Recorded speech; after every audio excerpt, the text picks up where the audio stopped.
اللهم صل على سيدنا ومولانا محمد صاحب التاج والمعراج والبراق والعلم دافع البلاء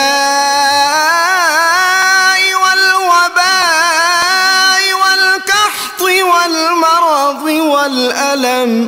اسمه مكتوب مرفوع مشفوع منقوش في اللوح والقلم.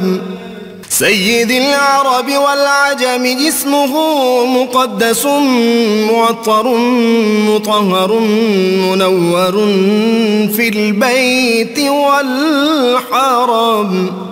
شمس الضحى بدر الدجى صدر العلا نور الغدى كهف الورى مصباح الظلم. جميل الشيم شفيع الأمم صاحب الجود والكرم. والله عاصمه وجبريل خادمه والبراك مركبه والمعراج سفره. وفوق سدرة المنتهى مقامه وقاب قوسين مطلوبه والمطلوب مقصوده والمقصود موجود. سيد المرسلين خاتم النبيين شفيع المذنبين أنيس الغريبين رحمة للعالمين. راحة العاشقين مراد المشتاقين شمس العارفين سراج السالكين مصباح المقربين. محب الفقراء والغرباء واليتامى والمساكين. سيد الثقلين نبي الحرمين إمام القبلتين وسيلتنا في الدارين. صاحب قاب قوسين محبوب رب المشرقين ورب المغربين. جد الحسن والحسين مولانا ومولى الثقلين. سيدنا أبي القاسم محمد بن عبد الله نور من نور الله. يا أيها المشتاقون بنور جماله بلغ العلا بكماله كشف الدجى بجماله حصلت جميع خصاله. صلوا عليه وآله وأصحابه وسلموا تسليما.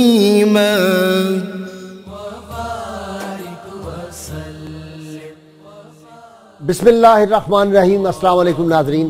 پروگرام صبح نور کے ساتھ آپ کا میزبان نذیر احمد غازی حاضر ہے. ناظرین کرام، آج مجھے اس بات پہ فخر ہے کہ سید عبداللہ شاہ غازی رحمۃ اللہ علیہ کے شہر سے اور شہر قائد سے، اس ہستی سے جس نے ہمیں پاکستان لے کے اللہ کے فضل و کرم سے نبی صلی اللہ علیہ وسلم کے تصدق دیا تھا، آج میں اس شہر سے آپ سے مخاطب ہوں. حضرت ابو انیس محمد برکت علی صاحب رحمہ اللہ کی مشہور تالیف اسماء النبی الکریم صلی اللہ علیہ وآلہ وسلم سے ایک اسم مبارک پڑھنے کی سعادت حاصل کر رہا ہوں. سیدنا الکحیل صلی اللہ علیہ وآلہ وسلم، ہمارے سردار سرمگیں چشمان مبارک والے. درود و سلام بھیجے اللہ آپ صلی اللہ علیہ وسلم، آپ کی آل پاک اور آپ کے صحابہ کرام پر. حضرت ابن عباس رضی اللہ تعالی عنہما سے روایت ہے کہ رسول اللہ صلی اللہ علیہ وسلم بچپن میں جب صبح کے وقت نیند سے بیدار ہوا کرتے تھے تو آپ صلی اللہ علیہ وسلم کی چشمان مبارک میں قدرتی طور پر سرما لگا ہوا ہوتا تھا اور بال مبارک بھی سنورے ہوئے ہوتے تھے. حضرت ابن عباس رضی اللہ تعالیٰ عنہ سے ہی روایت ہے کہ نبی کریم صلی اللہ علیہ وسلم نے فرمایا اسمد سرما لگایا کرو کیونکہ وہ بینائی کو روشن کرتا ہے اور بالوں یعنی پلکوں کو اگاتا ہے جو آنکھوں کی زیبائی و حفاظت کی ضامن ہوتی ہے۔ حضرت ابن عباس مزید فرماتے ہیں کہ نبی کریم صلی اللہ علیہ وسلم کے پاس ایک سرما دانی تھی جس سے آپ صلی اللہ علیہ وسلم روزانہ رات کے وقت 3 بار دائیں آنکھ مبارک میں اور 3 بار بائیں آنکھ مبارک میں سرما لگاتے تھے۔ ناظرین کرام، حضور رحمت عالمین صلی اللہ علیہ وسلم نے سیدہ آمنہ کے لال نے اس کائنات کو ہزاروں جاں پرور پیام بھی دیے اور جاں پرور نظام بھی دیے۔ ناظرین کرام، حلال و حرام کا نظام دیا، صفائی کا نظام دیا، طہارت کا نظام دیا، معیشت کا نظام دیا، معاشرت کا نظام دیا، تعلیم کا نظام دیا۔ غرض وہ جو کہتے ہیں نا کہ شکار ماہ کے تسخیر آفتاب کروں، میں کس کو ترک کروں، کس کا انتخاب کروں؟ سید عالمین صلی اللہ علیہ وسلم نے جو نظام دیا، قیامت تک لوگ اس سے ادھر ادھر جاتے رہیں، آخری صداقت، آخری نفع اسی نظام میں ہے، اسی کام میں ہے جو سید عالمین صلی اللہ علیہ وسلم نے ارشاد فرما دیا۔ حلال اور حرام کیا ہے؟ ناظرین کرام، اللہ کے محبوب صلی اللہ علیہ وسلم نے جس شے کو حلال قرار دے دیا وہ حلال ہے، جس کو آپ نے حرام کہہ دیا وہ حرام ہے۔ اور ناظرین کرام دیکھیے، دنیا نے جہاں جہاں کہیں کوئی ذرا پہلو تہی کی حضور صلی اللہ علیہ وسلم کے ارشادات سے اس کے نقصانات کیا ہیں، لیٹسٹ ریسرچ یہ آئی ہے کہ یہ جو خنزیر کا گوشت ہوتا ہے، یہ جو سور کا گوشت لوگ کھاتے ہیں، اس سے 74 بیماریاں انسانی جو جسم ہے اس میں پیدا ہوتی ہیں۔ یہ لیٹسٹ ریسرچ میں آپ کو عرض کر رہا ہوں۔ تو سید عالمین صلی اللہ علیہ وسلم، مجھے ایک بات پیاری بات یاد آ گئی۔ گیری ملر امریکن ہے جو مسلمان ہوا، اس نے ایک کتاب لکھی امیزنگ قرآن۔ اس میں بڑی دلچسپ ایک بات جو مجھے لگی، اس نے کہا 14 صدیاں ہو گئی اور 14 صدیاں پہلے اللہ کے پیغمبر صلی اللہ علیہ وسلم نے ارشاد فرما دیا تھا کہ میاں شوربہ استعمال کیا کرو، پتلا شوربہ۔ کہتا ہے آج ساری دنیا جو ہے وہ کہتی ہے کہ سوپ جو ہے، پتلا سوپ، یہ صحت کے لیے بڑا مفید ہے۔ 14 صدیاں پہلے عرب میں کوئی لیبارٹری نہیں تھی، انہوں نے فرمایا شہد میں شفا ہے۔ اب جو لیٹسٹ ریسرچ آئی اس میں ہے 800 انگریڈینٹس شہد کے اندر ایسے ہیں جو انسانی صحت کے لیے انتہائی مفید ہے۔ تو آج ہمارا موضوع بھی بہت دلچسپ ہے ناظرین کرام، اور خاص طور پہ اس ماحول میں دکھ کے ساتھ کہنا پڑتا ہے جب ہمارے ہاں گدھے کا گوشت بھی جو ہے وہ سپلائی کیا جا رہا ہے، گھوڑوں کا گوشت سپلائی کیا جا رہا ہے، اور ایسی ایسی چیزوں کا جن کا میں نام بھی نہیں لینا چاہتا کہ نفیس طبائع جو ہیں ان پہ وہ بار گراں گزرتا ہے۔ کس طرح کی چیزیں ہمارے لوگوں کو کھلائی جا رہی ہیں، اس وقت اس ٹاپک کی بہت ضرورت تھی۔ حلال و حرام گوشت جو ہے، اسلامی احکامات اس میں کیا ہیں؟ آج میرے ساتھ شریک گفتگو ہیں ہمارے ملک کے معروف عالم دین، بہت بڑے اسکالر جناب مفتی وسیم اختر مدنی صاحب ہیں، اور ان کے ساتھ آپ کی جانی پہچانی شخصیت حاجی محمد حنیف طیب صاحب۔ اور حاجی صاحب کے بارے میں کہا کرتا ہوں کہ ان کا تعارف سابق وفاقی وزیر، یہ کوئی تعارف نہیں ہے، اور پھر یہ وزیر بھی ایسے شریف آدمی رہے، ان کا نہ پاناما کیس میں نام آیا ہے، نہ کوئی باہر ان کے کوئی بینک سوئٹزرلینڈ میں کوئی ان کے اکاؤنٹس ہیں، تو یہ ٹھنڈے منسٹر، ڈھیلے منسٹر رہے ہیں حاجی صاحب۔ لیکن ہم دل و جان سے ان کا احترام اس لیے کرتے ہیں کہ یہ رسول اللہ صلی اللہ علیہ وسلم کے سچے سچے غلام ہیں۔ اور تیسرے آج کے میرے مہمان ڈاکٹر محمود الحسن بخاری ہیں، یہ بھی اسلامی اسکالر ہیں بہت معروف، اور آج تینوں، میں آج ان کے شہر میں ہوں ناظرین اکرام، آپ تینوں کا بہت شکریہ۔ آج میں میزبان کم اور مہمان زیادہ ہوں حاجی صاحب۔ مفتی صاحب خیر مقدم کر رہے ہیں تینوں۔ بڑی مفتی صاحب، قرآن حکیم کی تعلیمات کی روشنی میں حلال و حرام کا تصور کیا ہے؟ بسم اللہ الرحمن الرحیم، والصلاة والسلام علی سید المرسلین۔ قرآن پاک میں اللہ تبارک و تعالی نے کئی مقامات پہ وہ جانور بیان کر دیے کہ جن کا کھانا ہمارے لیے حرام ہے۔ اس میں سب سے بنیادی جو چیز ہے وہ تو خنزیر کا گوشت، کہ خنزیر مکمل طور پر نجس ہے، اسی طرح کہ جس کو ذبح شرعی نہ کیا گیا ہو۔ مفتی صاحب پہلے وہ بتا دینا وہ آیت قرآن حکیم کی کہ سورہ کہ جو اللہ کے محبوب تمہیں دے جی وہ لے لو، بالکل بالکل جس سے روکے اس سے رک جاؤ۔ اللہ تبارک و تعالیٰ قرآن پاک میں ارشاد فرمایا ما آتاکم الرسول فخذوہ وما نہاکم عنہ فانتہوا، کہ یہ رسول صلی اللہ علیہ وسلم جو تم کو دے دیں وہ لے لو اور جس سے منع فرما دیں اس سے باز آ جاؤ۔ سبحان اللہ۔ شارع حضور علیہ الصلوۃ والسلام ہیں، اللہ کے حکم سے جو آپ بیان فرمائیں گے اس کی پابندی امت کے اوپر لازمی ہے۔ دو حیثیتیں ہیں آپ صلی اللہ علیہ وسلم بالکل، کی، شارع اور شارع، شارع دونوں ہیں، واہ، یعنی جو قرآن میں بیان ہوا اس کی تشریح بھی آپ نے کرنی ہے اور کچھ اختیار لا اللہ گیور تعالیٰ بھی نے- ہیں، بالکل، لا گیور بھی لا ہیں، گیور بھی ہیں، اور لا کو ڈیفائن بھی آپ ہی نے کرنا ہے۔ تو جو کچھ حضور علیہ الصلوۃ والسلام نے فرما دیا وہی ہمارے لیے بائنڈنگ ہے اور اس سے ہم ادھر ادھر بالکل بھی سر منہ انحراف نہیں کر سکتے۔ تو قرآن کریم میں اللہ تبارک و تعالیٰ نے دو قسم کی باتیں بتائیں، ایک تو خبائث کہ حضور کا یہ منصب قرآن نے بیان کیا، وَيُحَرِّمُ عَلَيْهِمُ الْخَبَائِثِ، کہ یہ رسول صلی اللہ علیہ وسلم جو ہے یہ ان کے اوپر خبائث چیزیں، جو خبیث چیزیں ہیں وہ حرام کریں گے اور جو طیبات ہیں وہ حلال کریں گے۔ تو بنیادی جو کانسیپٹ ہے کہ جو طیبات ہیں وہ حلال ہیں اور جو خبائث ہیں وہ حرام ہیں۔ اب خبائث کی جو تشریح بیان کی گئی وہ احادیث میں بھی ہے اور قرآن کی آیات سے بھی جو ہمیں اخذ ہوتا ہے، اس کے اندر کہ سب سے پہلے جس جانور پر اللہ کا نام لے کر ذبح نہیں کیا گیا وہ خبائث کے اندر چلا گیا۔ اسی طرح جتنے حشرات الارض ہوں گے وہ خبائث کے اندر آ گئے۔ اسی طرح خنزیر آ گیا، وہ تمام درندے کہ جو چیر پھاڑ کرنے والے ہیں، جو پنجوں سے اور پاؤں کا استعمال شکار کرتے ہیں، تو وہ سب کے سب اس کے اندر حرام کے اندر داخل ہو گئے ہیں۔ ٹھیک۔ اسی طرح ایک حدیث پاک میں جو ہے وہ گدھے کی حرمت کو بھی بیان کیا گیا، جیسے آج ہمارے ہاں یہ بڑا مسئلہ آپ نے بیان بھی کیا کہ گدھے کا گوشت جو ہے وہ استعمال کرتے ہیں، اب اس حوالے سے لوگوں کو معلومات نہیں ہے، تو گدھے کا گوشت اسی طرح حرام ہے جس طرح خنزیر کا گوشت پتہ نہیں حرام ہے۔ کہاں کہاں دعوتوں میں کہیں حاجی صاحب ہم سے بھی کئی کوتاہیاں نہ ہو گئی ہوں، میں تو بہت ڈرا ہوا ہوں، میں دعوتوں میں اب جاتا ہی نہیں۔ یہ جو بڑی دعوتیں ہوتی ہیں نا شادی بیاہ کی، میں گھر سے ہی کھانا کھا کے جاتا ہوں، اوائڈ کرتا ہوں، پتہ نہیں کیونکہ وہ جو ملزم پکڑے گئے انہوں نے کہا کہ جی ہم تو بڑے بڑے ہوٹلوں کے نام لیے، بہت بہت شادی حالوں کے انہوں نے نام لیے، تو یہ تو بڑا اچھا۔ ایسا بھی بتائیں، شادی بیاہ میں تو ویسے بہت اچھا کرتے ہیں اور یہی طرز عمل میرا بھی ہے کہ گھر سے کھانا کھا کر جائے۔ ایسا بھی ختم ہی کیوں نہ ہو جائے کہ شادیوں پہ کاش کھجوریں ہوں، آب زمزم مل جاتا ہے اب تو، وہ ایک ایک پیالی آب زمزم اور 5 کھجوریں لوگ یا 3 کھجوریں کھائیں اور اس کے بعد دعا دیں اور واپس چلے آئیں۔ بہت دعائیں دیں گے غریب لوگ بھی، میڈیم کلاس کے لوگ بھی، کہ ہمیں اپنی عزت کے ساتھ اپنے بچے بچی کو رخصت کر دیا۔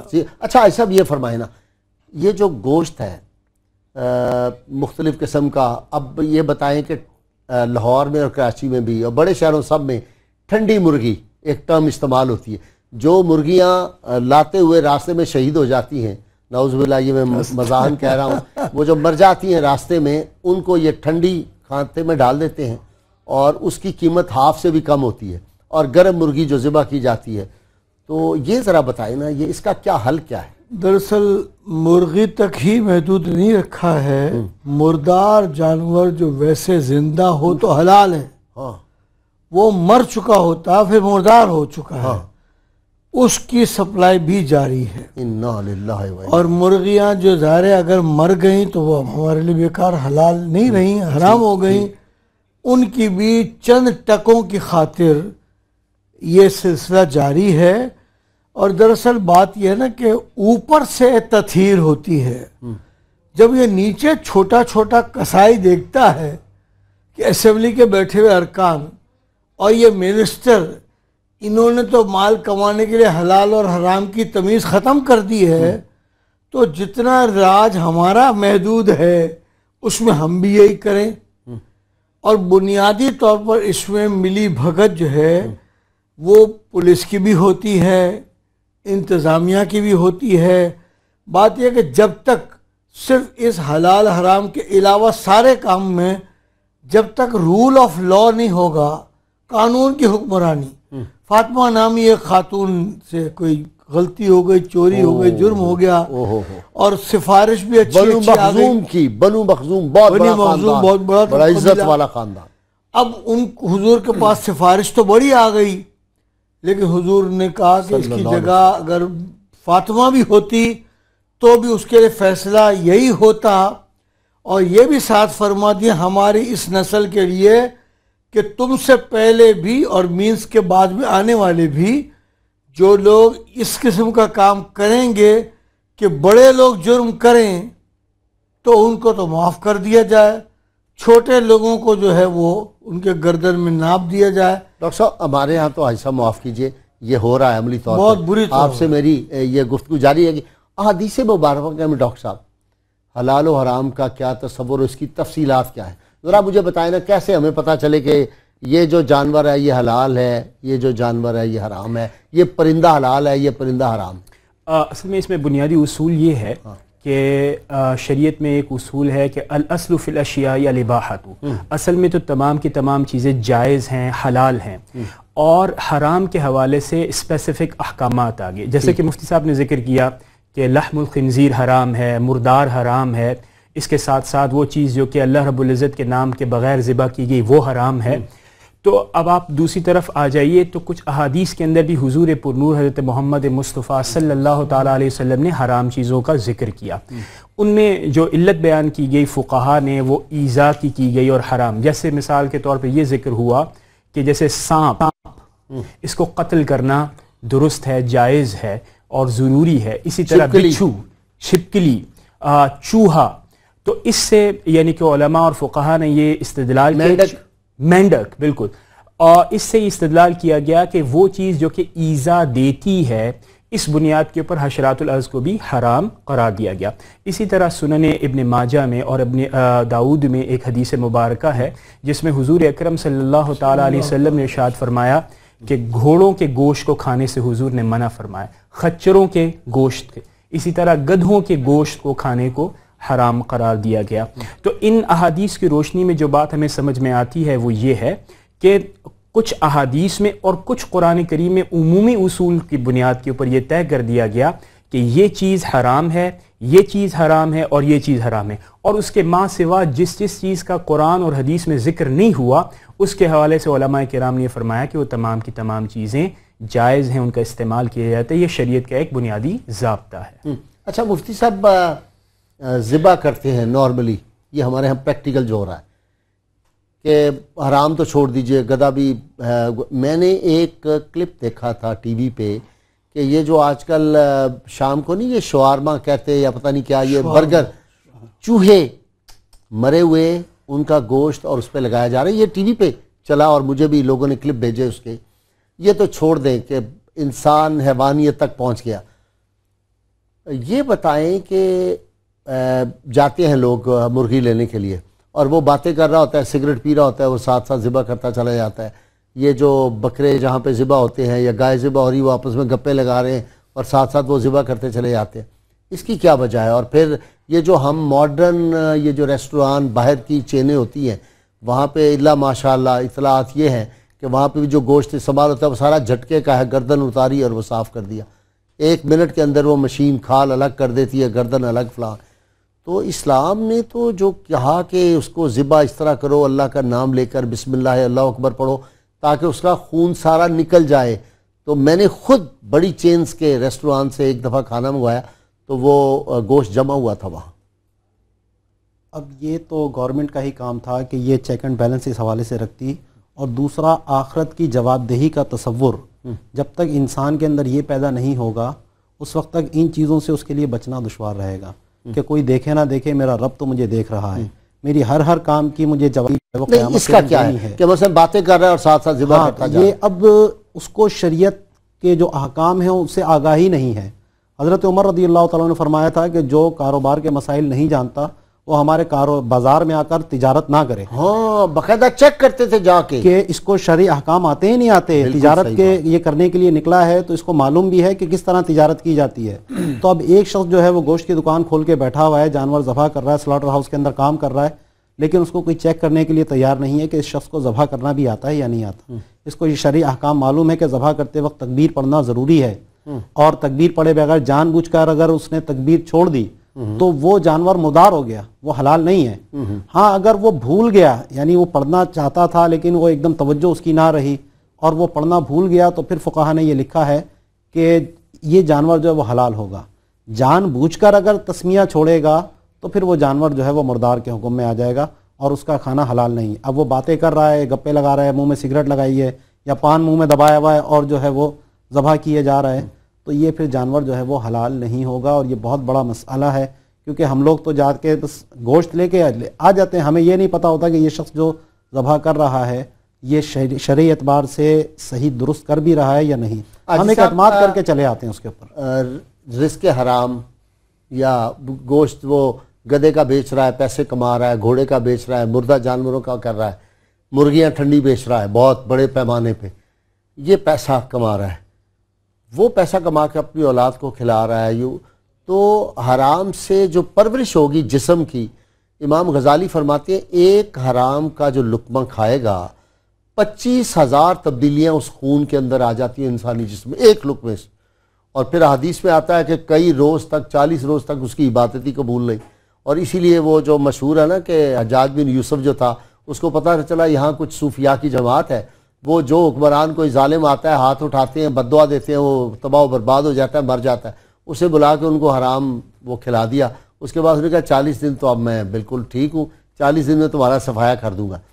تو یہ رزق حرام جو اولادوں کو کھلایا جا رہا ہے، کوئی آپ نے دیکھا ہے جس کی اولاد کو حرام کھلایا جائے اولاد اس کی تابع فرمان ہو یا اچھی نکلی ہو یا اس آدمی کی موت بہت اچھی ہوئی؟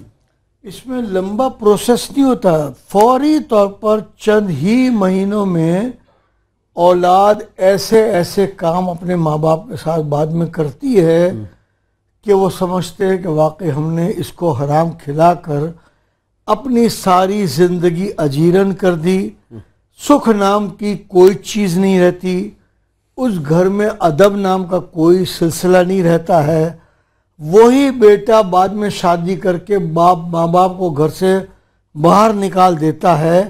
ایسے لوگوں کو تو میں جانتا ہوں کہ جو اپنی ماں کے خلاف کراچی میں مال کے پیسوں کے جائیداد کے حوالے سے مقدمے لڑ رہے جبکہ ماں ضعیفہ ہے۔ تو ظاہر ہے کہ جیسا آپ کھلائیں گے، جو آپ بیج کو بوئیں گے ویسے آپ کو کاٹنا ہے، اور ہمارے معاشرے میں یہ روز جو خبر آتی ہے 3 مار دیے، 2 بیٹیوں کو درگور کر دیا، یہ جو صورت ہم دیکھ رہے ہیں اور پرانے زمانے کی باتیں ہمیں یاد آ رہی ہیں، تو اس کی بنیادی وجہ یہ کہ ہم نے نہیں سوچا کہ اولاد کو ہم حلال کھلائیں۔ اور اس میں ایک ضمن میں عرض کروں کہ صرف جانوروں کے حد تک نہیں، ایک بندہ مجھے میرے پاس آیا کہ میں نے مٹھائی دے کے مینس رشوت دے کے ایک کام کرایا، اب میں رشوت دینے کے لیے جب گیا پیسے لے کے تو اذان کی آواز ہو گیا آئی، تو اس نے اب تو تھوڑا آپ کو ٹھہرنا پڑے گا، میں نماز پڑھ لوں اس کے بعد آپ مجھے مٹھائی دے دینا۔ اچھا حاجی صاحب یہ بتائیں کہ رشوت لے لی، حرام کا مال کما لیا، ٹھنڈی مرغیاں گرم مرغیاں گدے بیچ لیے، بجلی چوری کر لی اور معاملات انکم ٹیکس چرا لیا، فلاں کر لیا، تو اس کے بعد اگر آدمی مثلا تبلیغ پہ چلا جائے، ایک چلہ کر لے، آدمی عمرے پہ چلا جائے، آدمی محفل میلاد کر لے، تو اس میں تو برابر ٹھیک نہیں ہو جاتا پھر وہ؟ کتنے ہی بعد میں نیک کام کرے، اللہ کے بندوں کو جو اس نے اذیت پہنچائی ہے اس کا اس سے تدارک نہیں ہو سکتا۔ اچھا جی، اس کو تب معافی نہیں ہوگی؟ معافی نہیں ہو سکتی، جبکہ جس کو اذیت پہنچائی ہے اس سے رجوع کر کے اس کو صورتحال بتا کر پھر اس سے معافی نہیں مانگے گا تو اس طرح سے بالکل نہیں ہو سکے گا۔ اس لیے ضروری ہے کہ انسان دیکھیں، بات یہ کہ اگر بالفرض کوئی آدمی روزانہ لاکھ روپے کما رہا ہے کتنا کھائے گا؟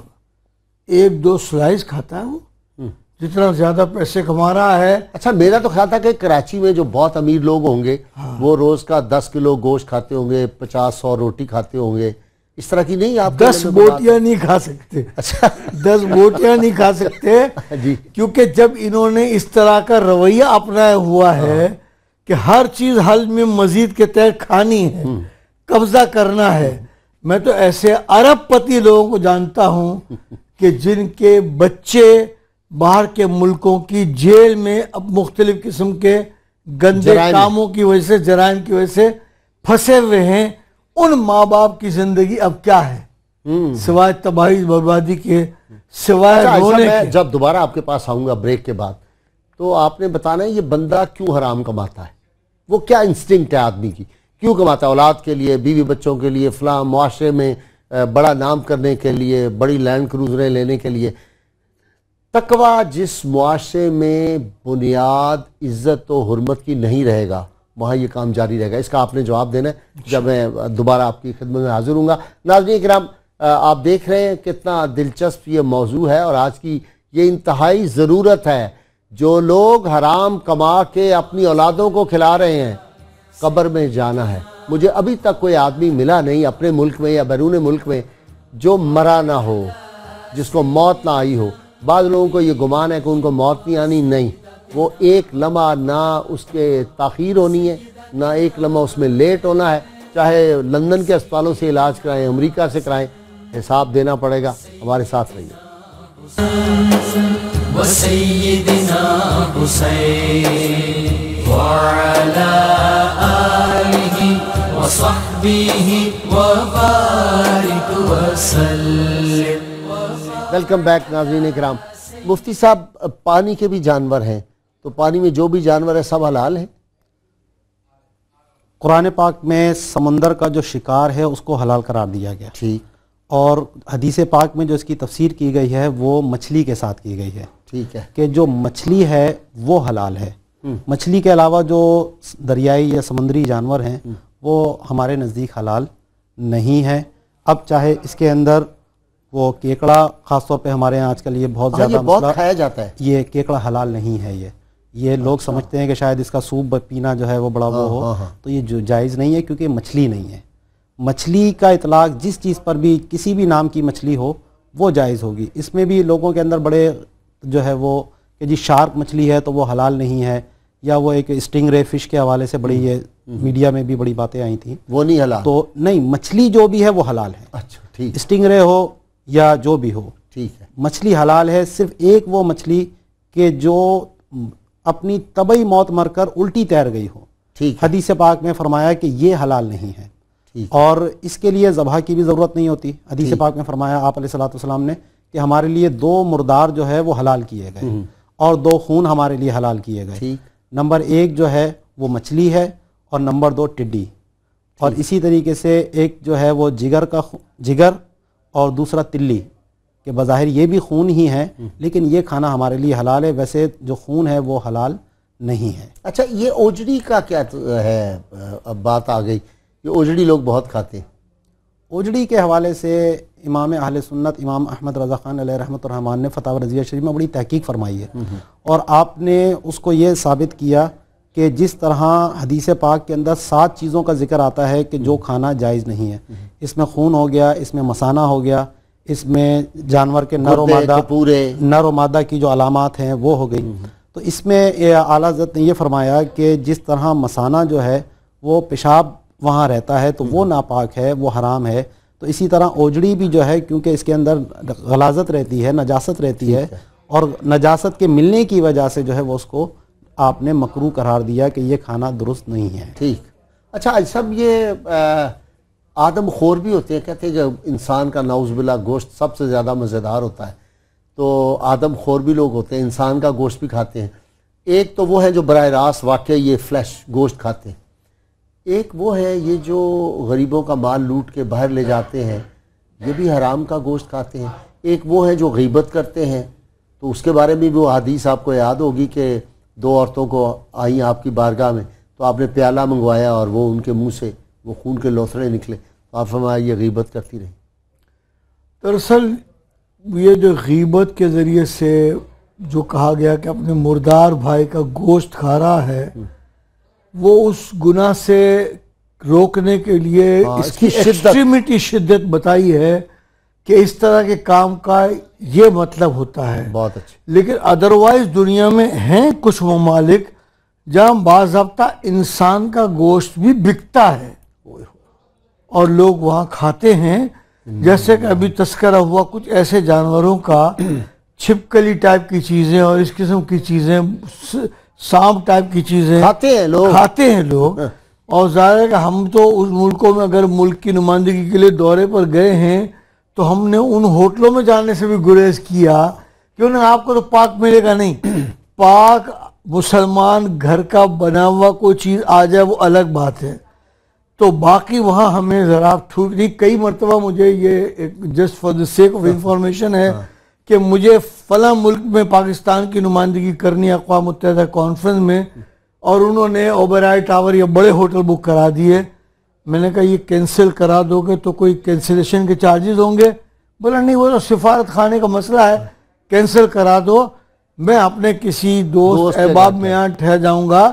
تو اس کے نتیجے میں دہلی میں جب میں اوبرائے ٹاور میں نہیں ٹھہرا تو اس وقت ہمارے سفیر تھے ڈاکٹر ہمایوں خان، جو بعد میں سیکرٹری خارجہ بنے. ان کا ایک سلوشن ہے کہ میں جس مکان میں رہتا ہوں وہ نواب زادہ لیاقت علی خان صاحب کی حویلی تھی، اس میں میں رہتا ہوں، لیکن اس میں ایک اینیکسی کے طور پر الگ بنگلہ ہے، تو میرے گھر سے پکر آ جائے گا، آپ وہاں ٹھہر جائیں. اس طرح حکومت کے پیسے ہی بچ گئے. میں نے کہا یہ اصل میں جس چیز کالر لے لیں ساتھ، آپ کی بات بہت دلچسپ ہے. السلام علیکم. وعلیکم السلام. محمد اسلم عرض کر رہا ہوں جی، اقبال نگر سے. بھائی صاحب اللہ تعالیٰ نے آپ کو عمرے کی سعادت دی، بہت دعائیں. اور آج کے بہت شکریہ جی آج کے موضوع کے حوالے سے گزارش ہے جی کہ بہت اچھا موضوع ہے، اور ہمیں یہ آواز ذرا بلند کریں، آواز کم آ رہی ہے. جی یہ آج کے موضوع کے حوالے سے جو بات کر رہا ہوں نا، آج کے موضوع کے حوالے سے تو علماء کرام اور ڈاکٹر لوگوں کا کیا کردار ہے اس میں؟ ٹھیک ہے ابھی پوچھتے. وہ جی ڈاکٹر صاحب آپ کے نام کے ساتھ ڈاکٹر آیا تو ان کا خیال ہے کہ بھئی آپ بتائیں ڈاکٹروں کا کیا کردار. یہ دیکھیں نا، ڈاکٹر جو چیک کرتے ہیں، یہ جو مذبح خانوں میں لائے جاتے ہیں جانور، تو وہ ڈاکٹروں کا بھی تو کردار ہے. اصل میں جو بنیادی بات ہے وہ یہ ہے کہ یہ پورا ایک نظام ہے جس میں لوگ بھی پارٹیسپیٹ کرتے ہیں. اچھا، دوسرا کالر بھی ساتھ لے لیں، شاید وہ بھی آپ کو ڈاکٹر سمجھ رہا اور آپ سے سوال پوچھنا چاہتے ہیں. جی السلام علیکم. کال ڈراپ ہو گئی جی لگتا ہے. جی ڈاکٹر صاحب. تو میں یہ عرض کر رہا تھا کہ دیکھیں، بنیادی طور پر تو بات یہ کہ کسی ایک شخص کے اوپر ذمہ داری عائد نہیں کی جاتی. جس دنیا میں ہم رہتے ہیں اس میں لوگ بھی ہیں، انتظامیہ بھی ہے، بیوروکریسی بھی ہے، تمام چیزیں مل کر چلتی ہیں. ڈاکٹرز کو اپنا رول کردار ادا کرنا ہے، لوگوں کو اپنی ذمہ داریاں ادا کرنی ہے، علماء کرام کو اپنے معاملات کو ادا کرنا ہے. اس طرح چل کر بنیادی طور پر معاشرہ ایک میانہ روی اختیار کرتا ہے، توازن اس میں آتا ہے. اب ہمارے کیوں لوگ یہ حرام رزق جو ہے یہ کیوں کماتے ہیں؟ یہ جانوروں کے گوشت سے، جس طرح کے بھی جانور ہیں، بالکل صحیح، یہ کیوں کرتے ہیں لوگ؟ اصل میں پہلی بنیادی جو بات میں سمجھتا ہوں یہ ہے کہ تربیت کا فقدان ہے. آپ دیکھیں کہ ہمارے قرون اولیٰ کے اندر حضور پرنور حضرت محمد مصطفیٰ صلی اللہ تعالیٰ علیہ وسلم نے کس قدر بلند اور بہترین انداز میں صحابہ کرام کی تربیت کی، اور اس کے بعد پھر یہ سلسلہ ہمیشہ تک آج تک چلتا رہا. اولیاء کرام کے ساتھ آپ نے دیکھا کہ لوگ ان کے ساتھ صحبت اختیار کرتے ہیں، مجاہدہ کرتے ہیں، سیکھتے ہیں کہ دین کے اوپر عمل کیسے کیا جاتا ہے. تو اس کا ایک فقدان ہو گیا. دوسرا ہمارے معاشرے میں گرتا ہوا فقدان یہ ہے کہ خاندان جو ہیں لبرل ویلیوز کو ایڈاپٹ کرنے کے نتیجے میں ہوتا یہ ہے کہ اب ماڈرن فادرز تو وڈرا کر رہے ہیں کہ وہ کوئی چیز صحیح بتائیں گے، وہی کہتے ہیں کہ آپ کی چوائس ہے. تو دو چیزیں تھیں، ایک تو ہمارے اولیاء کرام یعنی جو خانقاہی نظام تھا وہ آہستہ آہستہ پیچھے چلاتا جا رہا ہے. خانقاہ تو ہماری مر رہی ہے. میں نے ابھی لیکچر دیا ہے حاجی صاحب فیصل آباد میں، بہت زیادہ مشائخ تھے، سینکڑوں کی تعداد میں علماء بھی تھے. میں نے کہا ہماری خانقاہ اگر زندہ ہو جائے تو یہ سارے مسائل حل ہو جائیں. ہماری خانقاہ کمزور پڑی، ہماری خانقاہ مری تو دہشت گردی نے شکل اختیار کر لی. اسلام کو رسوا کروا دیا لوگوں نے.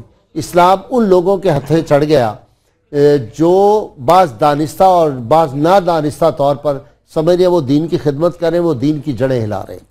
دیکھیے آپ کی بات کی تائید میں صرف یہ عرض کروں کہ علماء جو فرماتے ہیں نا وہ تو قرآن و حدیث اور فقہ کی روشنی میں سمجھاتے ہیں. مشائخ پر ذمہ داری اس لیے زیادہ ہے تربیت، کہ وہ تربیت کے علاوہ مرید یہ سمجھتا ہے کہ میرے لیے حکم ہے پیر صاحب. اب جن کے کہنے کو لوگ حکم مانتے ہوں، اگر وہ رسم شبیری ادا کرنے کے بجائے وہ بھی سرمایہ دارانہ طریقے سے مال جمع کرنے پر لگ جائیں، انڈسٹری بنا دے، خانقاہ انڈسٹری بن جائے، تو اس سے یقیناً بہت زیادہ نقصان ہوتا ہے. اچھا ایک بات بتایا، اب یہ بات آ گئی، بندہ حرام مال کما رہا ہے، سیٹھ بن گیا، بہت پیسے کما لی، اور وہ جا کے پیر صاحب کو نظر اگر کر دے تو پھر وہ باقی والا مال حلال نہیں ہو جائے گا؟ ایسے پیروں کی خدمت میں عرض کروں گا. ماشاءاللہ آپ تو ابھی حرمین شریف غوث اعظم کا مزار رضی اللہ عنہ ہو کر آئے ہیں. ایک خلیفہ وقت بارگاہ غوثیت میں حاضر ہو گیا، اشرفیوں کی تھیلی لے کر آیا اور آپ کی نظر کرنے لگا.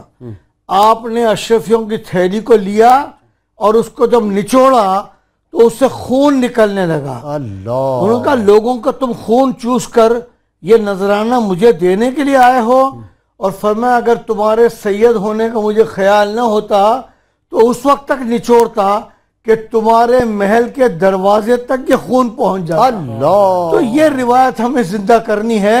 بھوکا کوئی نہیں مرتا ہے، کوئی بھی بھوکا نہیں مرتا. اللہ تعالیٰ تھوڑے مال میں بھی بہت برکت دے دیتا. آپ نے بالکل مجھے صحیح کمپلیمنٹ دیا کہ میں بہت ڈھیلا وزیر ہوں، لیکن میں یہ عرض کروں کہ مجھے پتا ہے کہ میرے پاس احتساب بیورو، کمیشن، CIA، FIA کوئی بھی نہیں آ سکتا ہے. اس لیے کہ اگر منسٹری میں 2 روپے والی مکان میں رہتا تھا تو آج 8 آنے والے مکان میں لیکن سکون سے رہتا ہوں. میرے پاس کوئی نہیں آ سکتا. تو تھوڑا کمائے سیٹ لو. کل شام میں PIA سے آیا ہوں. اللہ 2.25 گھنٹے فلائٹ لیٹ ہوئی. یعنی میں ایئرپورٹ سے یعنی کراچی بائی ایئر آنے میں مجھے تقریباً 7 سے 8 گھنٹے لگ گئے. 3 بجے گھر سے نکلے، 6 بجے کی فلائٹ تھی. ان کا 8 بجے، 8 کی بجائے بھی 8:15. تو میں جب کراچی مجھے کچھ دوست مل گئے جب ہم اترے ایئرپورٹ پہ سامان کلیکٹ کرنے کے لیے، تو انہوں نے کہا اس کا حل. میں نے کہا حاجی حنیف طیب کو چیئرمین لگا دو PIA کا. 1 ہفتے میں اگر یہ ساری فلائٹیں ٹھیک. دیکھیے اگر اوپر جو آدمی بیٹھا ہوا ہے وہ حرام نہیں کھائے گا تو نیچے والے 1000 مرتبہ سوچیں گے کہ یہ گڑبڑ ہے، رسک ہے.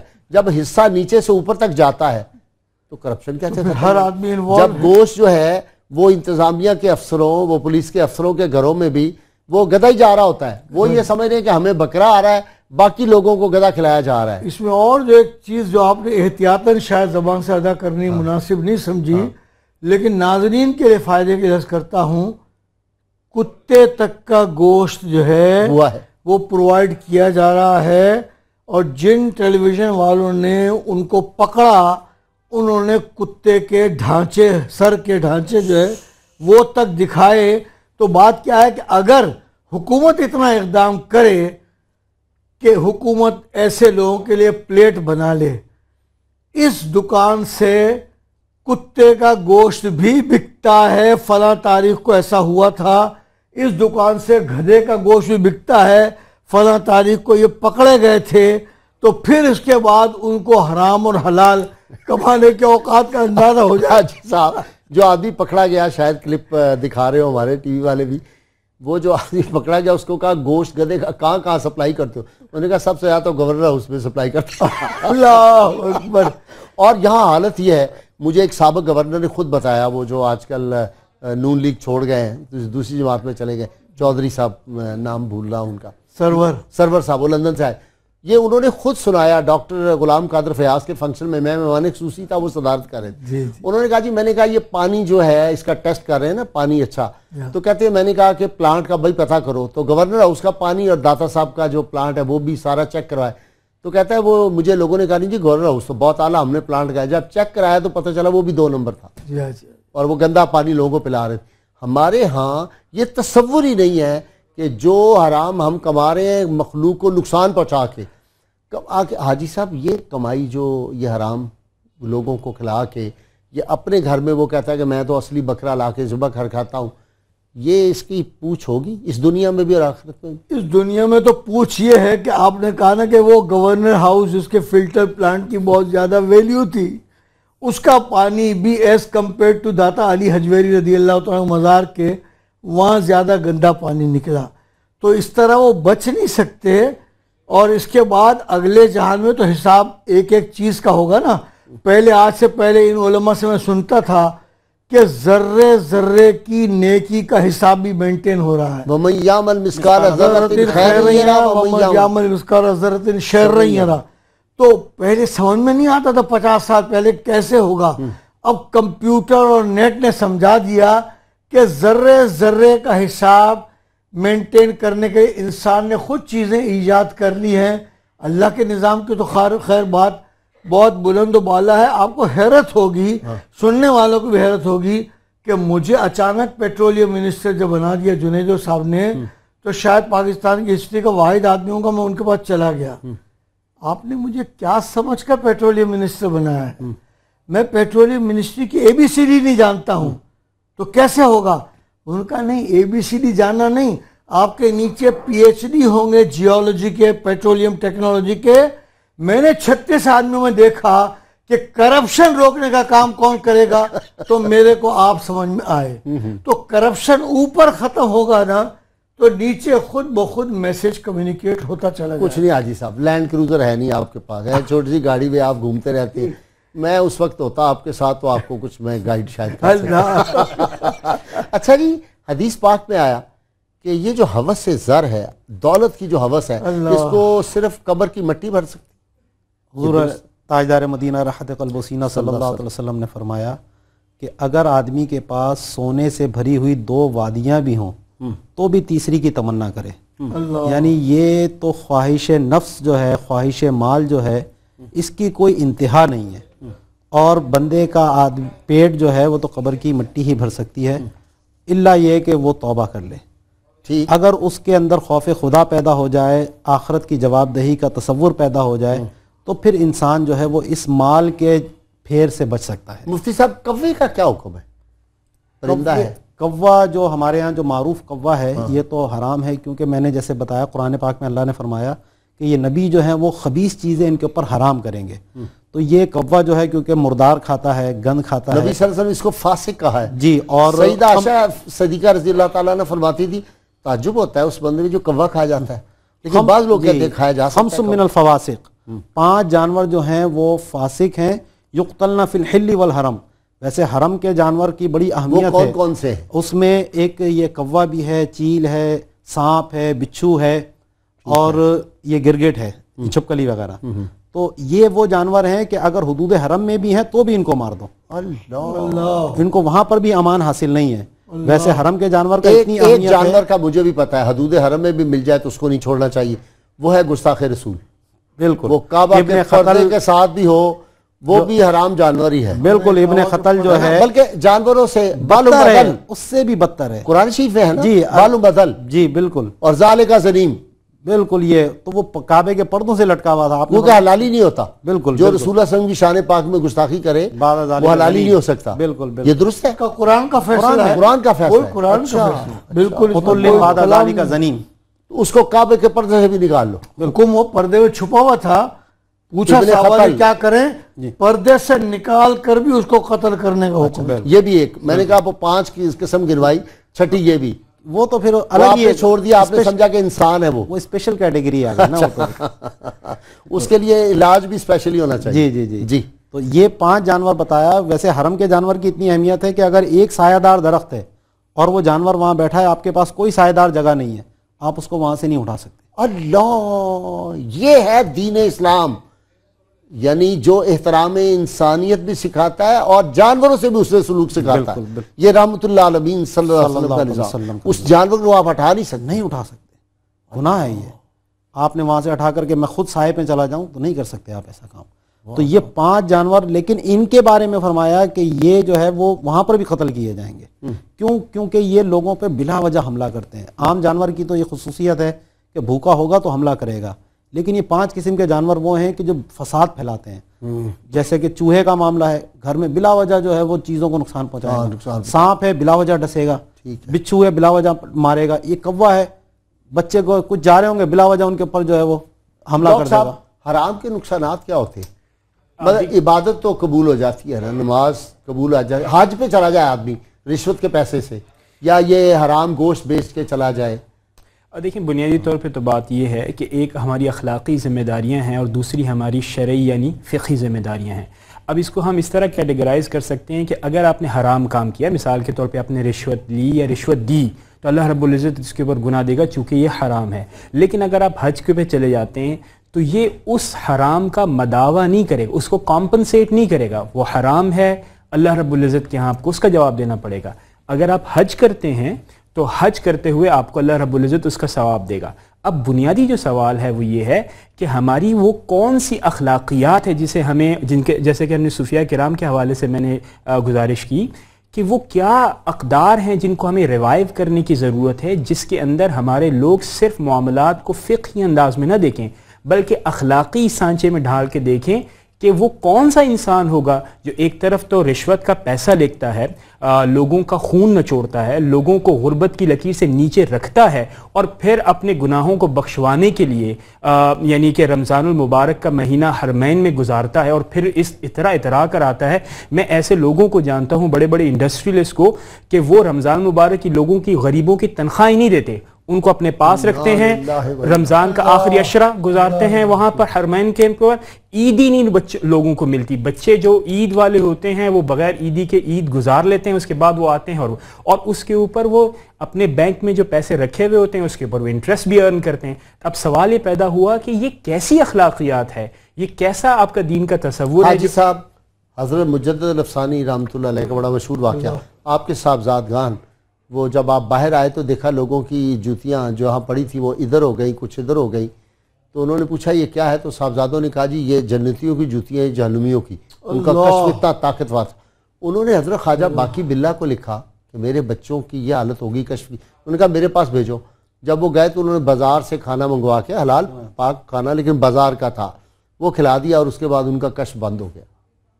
یعنی رزق جو ہے وہ اگر باوضو لوگ بنائیں گے تو اس کی تاثیر اور ہوگی، رزق حلال ہوگا اس کی تاثیر اور ہوگی۔ وضو اگر نہیں ہوا، پاکیزگی کا خیال نہیں کیا، کسی چیز کی کمی رہ گئی تو اسے تو ہم نے تو جی تہجد گزار اور باوضو ماؤں نے جو آٹا گوندا ہوا تھا وہ ہم نے کھایا ہوا ہے۔ اس لیے لوگوں کو بڑی حیرت ہوتی ہے کہ جی یہ رسول اللہ صلی اللہ علیہ وسلم کے نام پہ کوئی ذرا سی کوئی ادھر ادھر بات ہو جائے یہ کیوں بھڑک اٹھتے ہیں، یہ دین کے معاملے میں کیوں اتنی سختی کرتے ہیں۔ ہم تو ہماری تو تربیت میں اس میں ہوئی نا کہ کروں تیرے نام پہ جہاں فدا، نہ بس ایک جا دو جہاں فدا، اور دو جہاں سے بھی نہیں جی بھرا، کروں کیا کروڑوں جہاں نہیں۔ ابھی آپ حرام چیزوں کے نقصان کا جو ذکر کر رہے تھے، بہت زیادہ تفصیل میں نہ جائیں، کوئی بندہ آج کی گفتگو کا سننے والا پی ایچ ڈی اس موضوع پر کرے، دنیا میں بہت لٹریچر ہے کہ جس میں لکھا ہے کہ یہ دوائیں آپ پر کوئی اثر نہیں کریں گی اب شراب کے عادی ہیں تو۔ اللہ، پوری دنیا کا لٹریچر جمع کریں اور ایک تھیسس بنائیں، اور یہ سارے تھیسس کا پھر ترجمہ ہو کر علماء کے پاس جائے، تاکہ جمعے کے دن کے خطابات میں اور باقی جلسوں میں اس ٹاپک پر آئے۔ میرے پاس بھی ایسے لٹریچر ہیں کہ جس میں یہ لکھا ہوا ہے کہ یہ تمام دوائیں بہت مہنگی ہیں، شراب کا اگر استعمال ہے تو اس کا کوئی فائدہ نہیں ہوگا۔ رحمت اللہ علیہ صلی اللہ علیہ وسلم نے جس بات میں فرما دیا اس میں نفع ہے وہ نفع ہی ہے۔ دیکھیں نا 14 صدیاں پہلے فرما دیا کہ یہ جو اجوا کھجور ہے یہ بہت مفید ہے بیماریوں کے لیے۔ آج بھی لوگوں کے بائی پاس رک جاتے ہیں، ضرورت نہیں پڑتی، جو اس کی گٹھلی اور اجوا کو استعمال کرتے ہیں۔ آپ صلی اللہ علیہ وسلم نے شہد کے بارے میں فرمایا، جو لوگ شہد اصلی، لیکن حاجی صاحب وہ تو شہد بھی اصلی نہیں ملتا، میں امریکہ سے منگواتا ہوں اللہ شہد، وہاں میرے دوست احباب ہیں وہ مجھے بھیجتے ہیں، اللہ ان کو سلامت رکھے۔ پاکستان میں تو شہد بھی نہیں اصلی ملتا۔ ہمیں کیا ہو گیا؟ کوئی چیز، گوشت، دودھ کا حال دیکھو، ہزاروں لیٹر جو ہے وہ گرفت میں جو آ جائے اس کو ضائع کیا جا رہا، تو جو دودھ پلانے کو بھی زہریلا بنا کر انسانوں کی جانوں سے کھیلتے ہوں، اور جن ڈاکٹروں کا بھی ذکر ہو رہا تھا تو جعلی میڈیسنز کے فروغ کے لیے خود انٹرنیشنل ٹور لگا کے آ جاتے ہوں، گھر جعلی سٹنٹ 60,000 کا سٹنٹ 3 لاکھ میں لوگوں کو ڈال کے لوٹ رہے ہیں۔ ان کے لیے تو ظاہر ہے کہ موجودہ سینئر ترین علماء پر مشتمل ایک بورڈ بنا کر اس قسم کے انسانوں کی جانوں سے کھیلنے کے لیے ان سے رہنمائی لینی چاہیے، اگر حکومت اسلام چاہتی ہو تو، کہ ان کے لیے کیا سزا ہونی چاہیے، اس لیے کہ ایسے سزاؤں کے لیے تو آپ کو پتا ہے لاہور کے وہ جو اس کا دل کا اسپتال ہے PICU، وہاں پہ جو کچھ سال پہلے وہ دوائی غلط دے دی گئی تھی، اس سے سینکڑوں لوگ مر گئے تھے۔ آج تک وہ اپنا موجیں کر رہے ہیں سب لوگ۔ ہمارے ملک میں زہریلی شراب اتنی پکتی ہے، 200-300 آدمی مر جاتے ہیں، کیا یہ ظاہر ہے؟ یہ گوشت جو آپ لوگوں کو کتے کا گوشت کھلا رہے ہیں، لوگوں کو آپ چوہے کا گوشت کھلا رہے ہیں، مری بلیوں کا گوشت کھلا رہے ہیں، مردہ جانوروں کا کھلا رہے ہیں، اس سے کتنی بیماریاں، کتنے لوگ مر جائیں گے۔ اور یہ جو کمائی ہے، نہ ان کی دنیا بہتر رہے گی نہ آخرت بہتر رہے گی۔ آخرت بھی بہتر، مجھے تو یقین نیکی بھی قبول نہیں۔ میں نے آج صاحب ایک بندہ دیکھا وہ میرے پاس آیا بطور ایک کلائنٹ کے، ایک لڑکا روتا ہوا. مجھے اس نے کچھ بکلیٹ دکھائے. لاہور کے قریب ایک جگہ ہے جہاں کا ایک آدمی تھا جو بڑا لوگوں کو فراڈ کر کے لوٹتا تھا، کروڑ روپے بڑے بڑے لوگ لوٹتا تھا. وہ بعد میں قتل ہو گیا اپنے ہی ساتھی کے ہاتھوں. اس کا بیٹا میرے پاس آیا، کہیں پتہ چلا انہوں نے کہا غازی صاحب بڑے روحانی آدمی، کہتا ہے جی مجھے کوئی نا آپ چھوٹے چھوٹے بکلیٹ بنا دے درود پاک کے، کوئی دعاؤں کے. یہ وہ میں نے کہا کس لیے؟ کہتا ہے جی میرا باپ لوگوں سے فراڈ کرتا تھا، ہم تباہ و برباد ہو گئے. مجھے کسی نے کہا ہے کہ اب تم اس کے بخشش کے لیے یا یہ بلائیں دور تمہارے خاندان سے ہو جائیں، یہ کچھ درود شریف کی کتابیں بناؤ. میں نے کہا نہیں بیٹا یہ اس کا حل نہیں ہے، تم اپنی جائیداد بیچو، جس سے تمہارے باپ نے فراڈ کیا ہے ان لوگوں کو جا کے لوٹاؤ، ان سے معافی مانگو، تب تمہارا خاندان بچ سکتا ہے. یہ بات تو یہ جتنے لوگ ایسے ارب پتی ایسے کروڑ پتی اس عاجز فقیر نے بھی دیکھے ہیں جو در در کی اب ٹھوکریں کھا رہے ہیں. کیونکہ پہلے لوٹنے میں کمانے میں حلال حرام سب چیزوں کی تمیز ختم کر کے لوٹتے رہے، اور الٹیمیٹلی اس کے بعد جو کچھ ہونا تھا وہ ان کے ساتھ ہو گیا، اور کوئی بچ بھی گیا تو یوم حساب تو بہرحال آئے گا.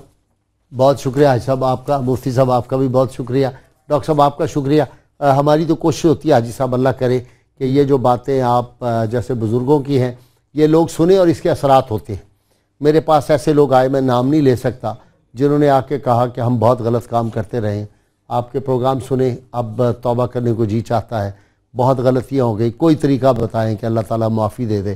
تو اس طرح کی الٹیمیٹلی جو ہے وہ ندامت ہی انسان کے حصے میں آتی ہے. نور کی شکل میں حضرت روزانہ صبح جو نور گھروں میں پہنچتا ہے، جو بزرگوں کے تذکرے ہوتے ہیں، جو اہل بیت اطہار صحابہ کرام کا تذکرہ ہوتا ہے، اکثر و بیشتر میں جب کراچی میں پروگرام دیکھتا ہوں اللہ کا شکر ہے کہ تھوڑی دیر تک آنکھوں سے آنسو بہتے. بڑی مہربانی عائشہ، بہت شکریہ. ناظرین کرام، کتاب الشفا سے نسخہ آنکھوں کی یہ جو تکلیف ہوتی ہے، آنکھیں دکھ جاتی ہیں، تکلیف ہوتی ہے، جس مریض کے علاج سے ڈاکٹر عاجز آ گئے ہوں اس کی شفا یابی کے لیے اللہم یا سلام و سلم یہ 1.25 لاکھ بار اگر آدمی پڑھے تو انتہائی مجرب ہے. اور بعض اوقات تو جن کی نظر ختم ہو گئی ہوتی ہے وہ بھی واپس آتی ہے.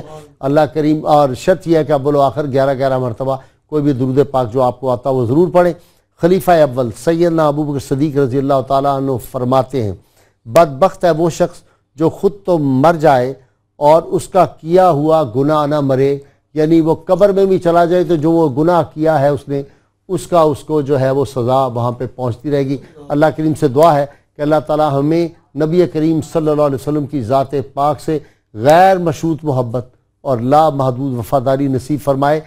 اسی میں پاکستان کی بقا ہے، اسی میں پاکستان کے اور ہمارے ناظرین کی بقا ہے، اسی میں امت مسلمہ کی بقا ہے. لوٹ جا عہد نبی کی سمت رفتار جہاں، پھر میری پسماندگی کو ارتقا درکار ہے. اللہ کریم آپ کا حامی و ناصر ہو. جاتے جاتے آپ نے میرے ساتھ وہ زوردار نعرہ، اور آج چونکہ میں شہر قائد میں ہوں، قائد اعظم رحمۃ اللہ علیہ کی روح بھی خوش ہو جائے گی. پاکستان زندہ باد. علی و سیدتنا فاطمہ و سیدتنا زینب و سیدنا حسن و سیدنا حسین وعلی آلہ و صحبہ و بارک وسلم.